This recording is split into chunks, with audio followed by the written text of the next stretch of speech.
We've been attending here for about 27 years. And it's my family is four of us, my wife and I, and our two children. I have a son, Jason, and my daughter, Rachel. We started coming here when Grace was still in Placerita Canyon. It's a place that's very unique and very special, and you can tell that God is moving in this body. In regards to why did I choose stained glass, I'm not sure that I chose it. I think it chose me. My dad was in the business and been in since he was a young guy.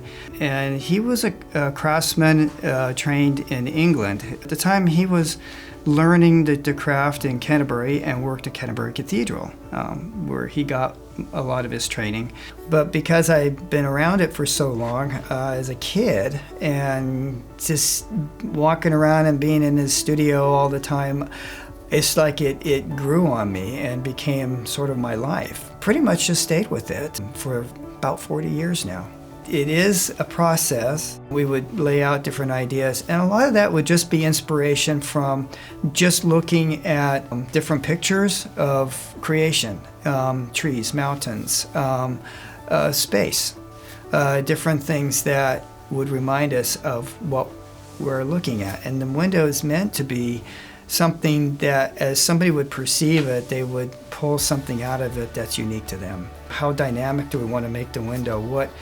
What kind of elements we want to put in it. In this case, it was just the crosses of Calvary. That was the main thing. The design starts out with pencil sketches, and then once we get that a little bit closer in, then we'll draw that to scale.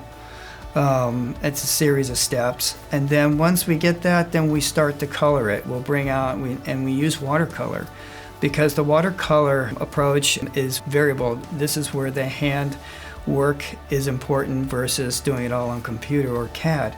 I put in there the Trinity.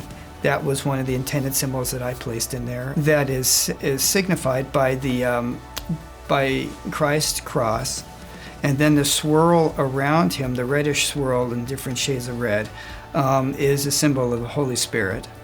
And God the Father are the rays, the long diagonal rays that beam straight across the window, that go at a diagonal from that corner to the lower corner on the other side. And it all kind of converges in that bright yellow area right there.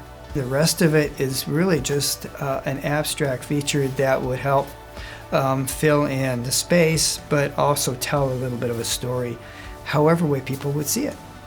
And so it's an organic design. It's totally organic in that it's drawn by hand. It's been built by hand. Well, the most tedious part was probably when we took it from that scale drawing and drew it up to full size, which was all done by hand, because you had to get everything right. You had to get the lines in the right places. And my favorite part is probably the very end, the last panel going in, and being able to stand back and look at it, and then to get the reaction of everybody who sees it. There were some things in there to look for, things that would get people to think about, why are they here? Why are we in this worship center? You know, we're worshiping God.